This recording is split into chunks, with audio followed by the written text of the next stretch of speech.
asalaamu calaykum waraxmatullaahi wabarakaatu. asxaabta qaaliga dhammaantiisa kaliya laaba baan idin salaamay. magacaygu waa Sadaam Kaahiye, channelka aad naga daawanaysaana waa Kaahiye Media. waxaan halkan idinkula wadaagi doonaa qiso aad u yaab badan taasoo dhammaantiin idin wada qancin doonta. waxa aan mateli doonaa sida qofkii ay qisadu ku dhacday oo kale. aad ii dhageysta idinkuna. waan idin salaamay saaxiibayaal. waxaan ahay adoon kaasoo jacaylku adoonsaday. sooyaalku waa 2014. magaaladu waa Hargeysa. waxaan jeclaaday gabadh. ma ogeyn inuu jacaylku sidaas yahay, laakiin kaliya waxaan dareemayay inaan dhankeeda u badanahay. waxaan isku dayay mar walba inaan agteeda ka dhowaado, laakiin qof aanay waxba idinka dhaxayn way adag tahay sideed agteeda uga dhowaataa. intaa kadib saaxiibaday ayaan waraystay. waxaan ku dhahay, saaxiibayaal, gabadhaas run ahaantii waa qof agteeda u dhow, mar walbana agteeda inaan iska jooga ayaan rabaa. markaasay igu yidhaahdeen, miyaad jeceshahay? markaasaan ku uri, sidee micnaha? way ila yaabeen xaqiiqatan. war muwaalantahay ayay igu yidhaahdeen. gabadh aadan jeclayn sideed u doonaysaa inaad agteeda joogto? waxaan ku dhahay, saaxiibayaal, ma garanayo, laakiin keliyaata waxaan doonayaa inaan agteeda joogo. intay igu qosleen ayay igu yidhaahdeen, saaxiib, ama waad jeceshahay oo waad khajilaysaa, ama adiga ayaa annaga nagu ciyaaraya. waan xishooday run ahaantii, sababtoo ah ma aanan ahayn qof jacaylkana dareemi kara, sidoo kale garan kara sababtaan gabadha ugu baahanahay. xaqiiqatan ayaga waan ka tegay, guriga ayaan aaday. waxaan isweydiiyey sababta aan gabadhan ugu baahanahay mar walba. intaa kadib waxaa dhacday, aniga oo guriga iska fadhiya misena aad u caajisay oo yaaban, meel aan talo ka bilaabana garanla, ayaa waxaa soo galay filin. kadib filinkii ayaan iska daawaday, ilin wax camala ma aanan haynin. kadib filinkii markii aan daawaday, filinku wuxuu ahaa filin jacayl ah. xaqiiqatan filinkaasoo maaragtay nolosha wax badan aad ka dareemayso markaad filinkaa daawato. kadib filinkii ayaan dhammaystay.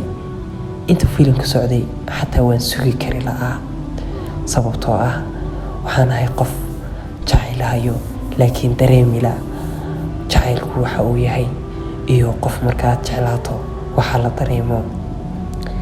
kadib waan dhaqaaqay, qolkaygii ayaan aaday, waan fadhiistay. kadib buug ayaan la kala baxay. waxaaban bilaabay inaan hore suugaanka qoro, anigoo aanan suugaanta xataa aqoon u lahayn. marka aan suugaantii dhameeyey kadib, waxaan ku qoray erayo aniga iyo iyada waxa naga dhexeeya qeexaya, sidoo kale xaqiiqatan dareenka aan u qabana muujinaya. kadib erayadii iyo warqadii waan goostay. isla maalinkii labaad gabadhii ayaanu tegay, isla warqadii ayaanu geeyey. weliba warqadda uma aanan geynine, buug aan anigu leeyahay ayaan ugu dhex riday. buuggaasoo ay mar walba jeclaan jirtay inay ka qaadato, sidoo kale ay akhrisato. kadib warqadii markaanu dhex dhigay ee aan buuggii u dhiibay warqadii, waxaan ka sugayay jawaab degdeg ah, laakiin jawaabti kama aanan helin. muddo ayaan sugay, waan samray. kadib xaflad ayaa la qabtay. isla xafladii la qabtay, goobtii lagu qabtay ayaan iskugu nimidnay. markii ay xafladii dhammaatay, isla habeenkii meelaha abaaro 8 camal ayaan isku dayay inaan arrimihii kala hadlo. run ahaantii waan xishooday, dhulkuna wayla yaryaraaday. kadib gabadhii waxaa la socotay gabadh ay jaar yihiin. gabadhaasoo run ahaantii aanaan ahayn dad isyaqaana. haddii aan wax aqooni naga dhexayso ilaa waan la wadaagi lahaaye. kadib waan u yeedhay, ayadoo keliyaan u yeedhay. gabadhii kalaa soo raacday oo soo garab gashay. talo meel aan ka bilaabo xataa waan garan waayey. waan iska aamusay, xaqiiqatan waan iska dhaqaaqay anigoo qof dhan muhiimad kale. run ahaantii waan samray, waan dulqaatay. weliba in muddo ah ayaan adkeysanayay. jacaylkeedu heer wuxuu igu gaadhay aan dulqaadan waayo, xataa aan waxbarashada joogi kari waayo. intaa kadib gabadhii. Waxaan isku dayay inaan mar kale lambarkeedii raadiyo, sababtoo ah waqtigaas aniga wax taleefan ma aanan lahayn. Lambarkeedii ayaan soo helay, muddo kadib baan lambarkeedii helay. Waan la xiriiray, waan la hadlo, hebel weeyaan baan ku yiri, iska waran oo sidee tahay oo ma fiican tahay. oo ayada xaqiiqatan maysan ahayn qof xun, laakiin waxay ahayd qof mar walba furfurnaan waxaan ku dhahday kalgacayl iyo maaragtay wanaag ku jiro leh. Kalgacaylka iyo furfurnaantaasina waa mid ay igu soo jiidatay. Intaa kadib gabadhii waxaan isku dayay wax walba oo nafsadayda ku jira inaan la wadaago.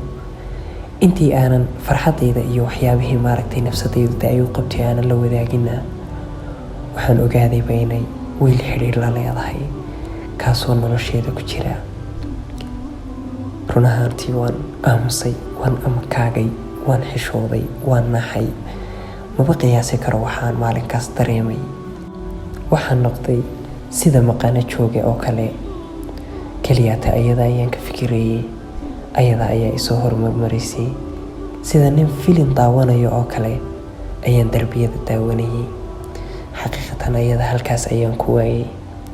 Laakiin waxaan noqday qof jacayl oo dhanba ka samra, sababtoo ah jacaylkaaga koowaad haddii aad ku guuldaraysato waad ka samraysaa qof walba oo aad jeclaan lahayd.